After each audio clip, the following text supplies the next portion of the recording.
Well, that's a unique graphics glitch. Still works though.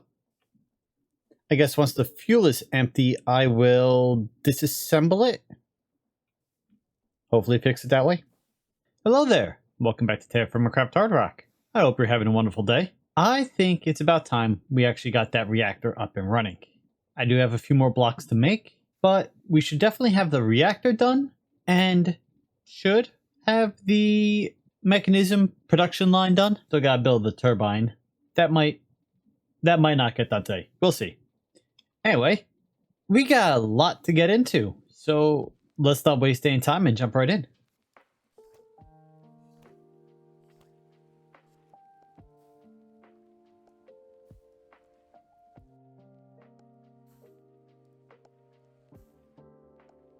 Full disclosure, since I said I would let you know if I do anything behind the scenes, I have reduced the spawn chance of storms from the Weather 2 mod down to practically zero. I am crashing every time a storm starts, and yeah, I don't want to be crashing every 15 to 20 minutes, especially when it takes about 5 minutes to launch a game. So it means if I crash, yeah, it really messes you up, especially if you're in the middle of recording when you crash. So storms are pretty much off. I mentioned I disabled the Weather 2 mod.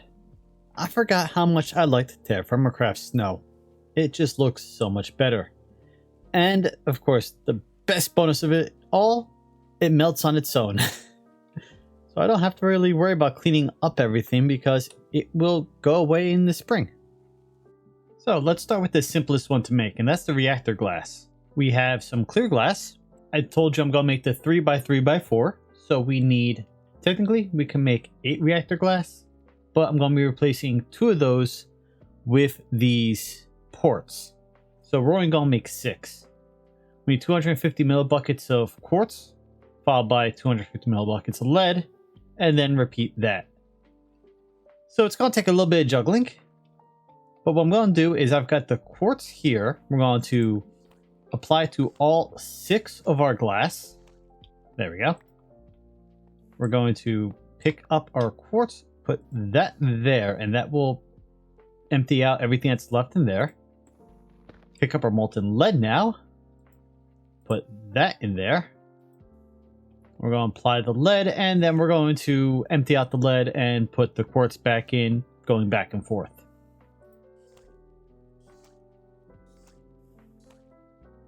There we go. That's all reactor glass. Like I said, we need 6 for this reactor. The casing and ports, we need to make the steel casings still. And so I'm processing down more iron right now, turn to steel. We'll get to that as soon as it's ready.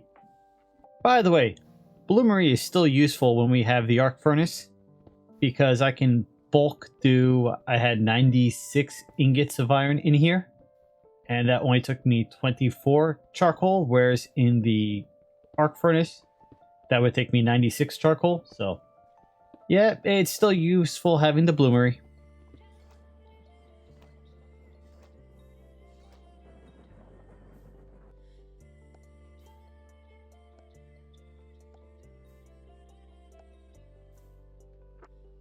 And now let's make the reactor frames. Casings. So, molten plastic, then lead, molten plastic again, lead again. Put those there.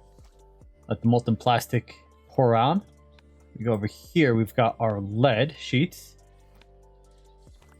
Let's take 8 off for now, so I can just start this process over here. This goes quicker than that. Then I need my extra plastic here.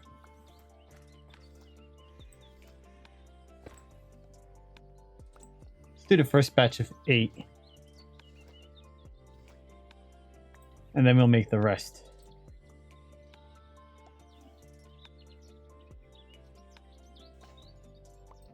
And there we go. We got our first fission casings to go along with our reactor glass, which I have out here somewhere. Yep, right there.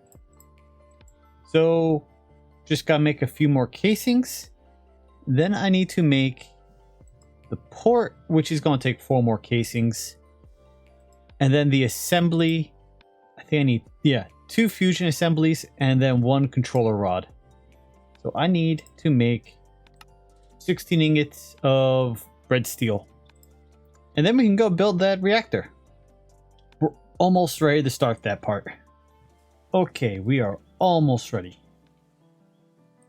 We need to make the fusion reactor ports. Now, I was mistaken. I said I needed 2. I need 4. So that changes our math up a little bit. But we need to make, in the pressure chamber, 2 elite circuits. They require an advanced circuit, which requires a basic circuit. We've already seen that. Infused alloy, enriched carbon, made the exact same way you make enriched diamond in the enrichment chamber, only obviously using carbon, and red dye. So I've got 2 red dye, my 2 circuits, 2 basics, 2 infused alloy, and 2 enriched carbon. And then we just toss those all in there, and in a minute those will be done. We are also going to need a reinforced alloy. This is also made in the pressure chamber. 1 enriched carbon, 1 enriched diamond, 1 infused alloy. We're going to need 2 of those. So that's that, and that. Finally, for the elite circuit, we're going to need those 2 we just made. The enriched diamond, this, and then some light blue dye. So we take blue dye and white dye, light blue, and then we can make that. Once that's done, we combine them all together into this. And then the only thing we have left to make is the control rods, but we can go build the actual structure of the reactor. So that's what we're going to do once this is done.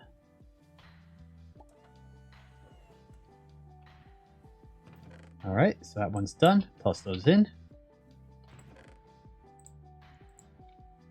Oh, that one requires a lot higher pressure than I thought it did.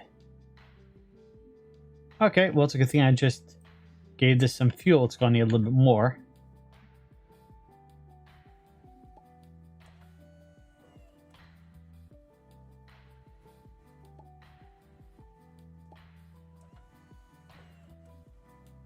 That's 1.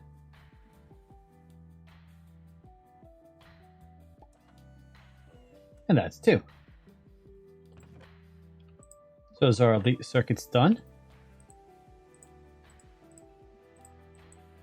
Fusion blocks on the cardinals. And now we have our 4 fission reactor ports. Grab the glass and the frames. And then we can fly over to the snowy covered concrete that you can't tell is concrete under here anymore. Yeah, I started building an actual building. Well, the foundation for it. And then it started snowing. So we want the bottom. We're going to want a little space before between the wall. So we are doing a 3 by 3 by 4. Oh, that's 5.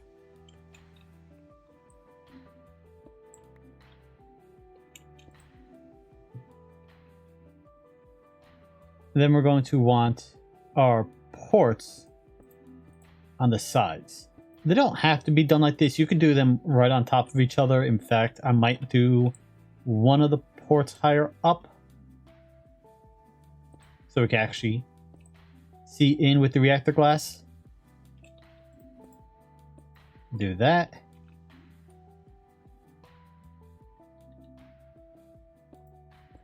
I seem to be short 1 casing, so I'm going to have to make 1 more casing. But then this inner portion here will be our fission fuel assemblies. I still have to finish putting these together. And then the top block here will be the fission control rod assembly. And yeah, I need 1 more frame. And then our reactor will be done. Now, we still can't power it on yet. I need to build a turbine. I was looking at that.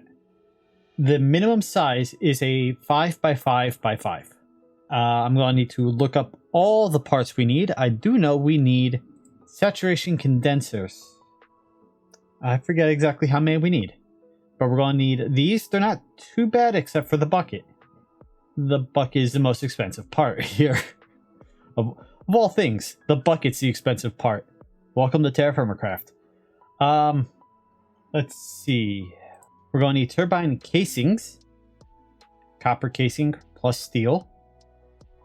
We're going to need two turbine valves, one steam input, one water output. We need turbine vents.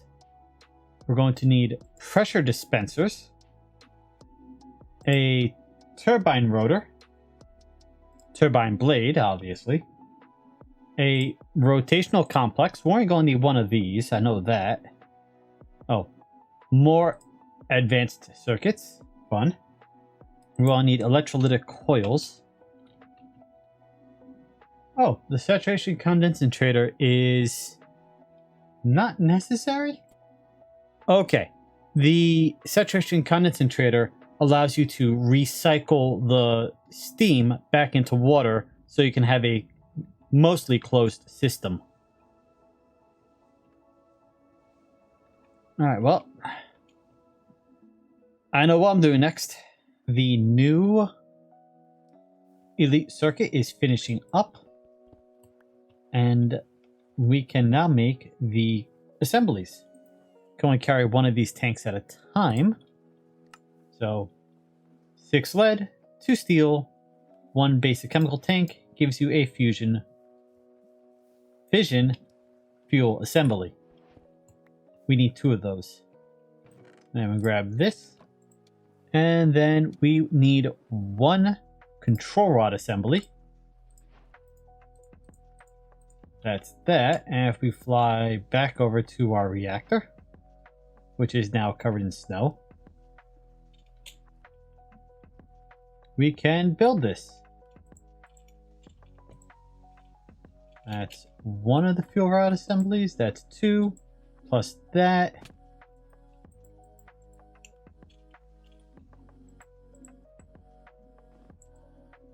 I don't think the snow would have messed it up. What did I do wrong?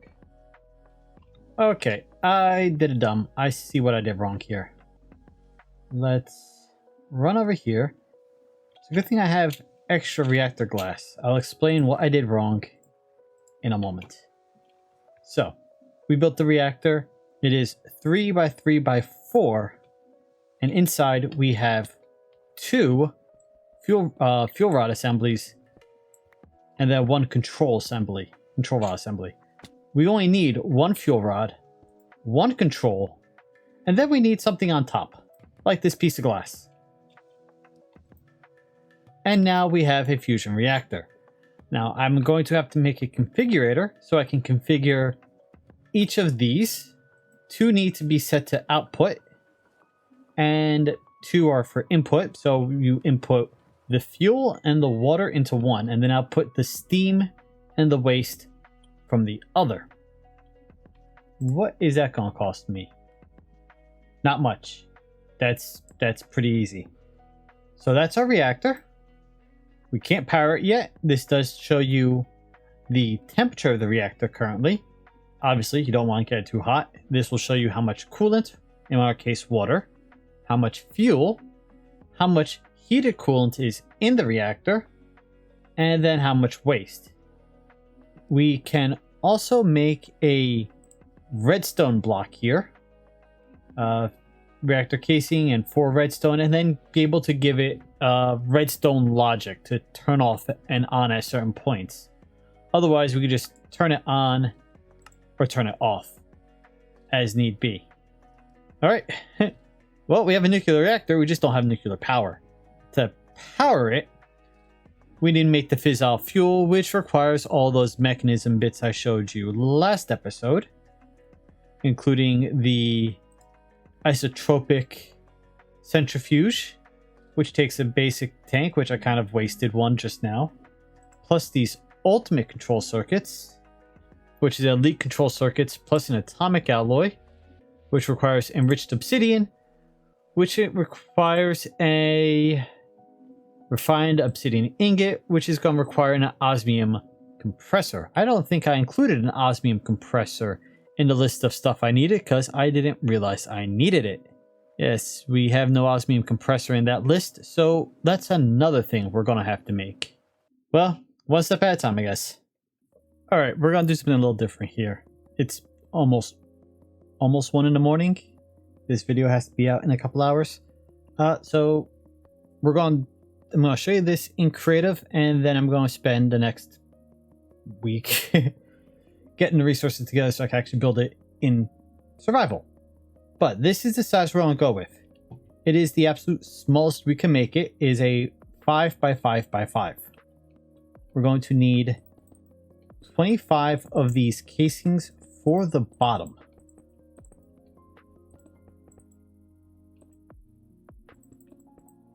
Then we're going to need to give it a frame up on each side. So that's the basic framework.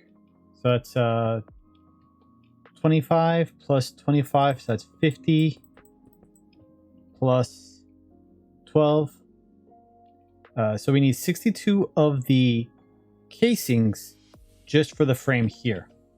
We're going to then need a turbine rotor that goes there, dead center. And because we're only building this 5 tall, the next block you put is the rotational complex on top of the rotor. We then take our turbine blades and we can click it twice per rotor. So 2 blades per rotor. This is only 1 high rotor, so we're going to need 2 blades. Then we fill in around the complex here with the pressure dispenser blocks. So we're going to need 8 of those. Above the rotational complex, we need an electromagnetic coil. You need 1 coil for every 4 blades. So since we have 2 blades, we need 1 coil. If we had 6 blades, we would need 2. Then we're going to have to put 2 valves in. That's the water in and steam in and water out. And then we're going to fill in the rest of the faces. Now I'm going to do it with structural glass here just to show you what it looks like. But structural glass is actually more expensive than the turbine casings. Go figure. The turbine casings are copper casing plus 4 ingots of steel. The structural glass is 5 ingots of steel, 2 of lead, and something else. Quartz, I think. It's more expensive. But then when you put the last one in, now it works. Now it counts as a full structure. It can hold 1.6 million millibuckets, so 1,600 buckets of water. And you'd pump in the steam here and water out.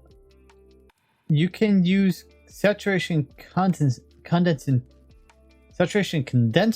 on the structure, but it says not on the walls or the roof.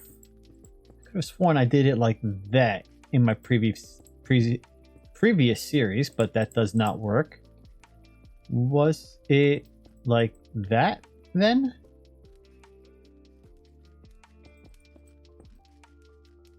That does work. Okay, so then you could do that.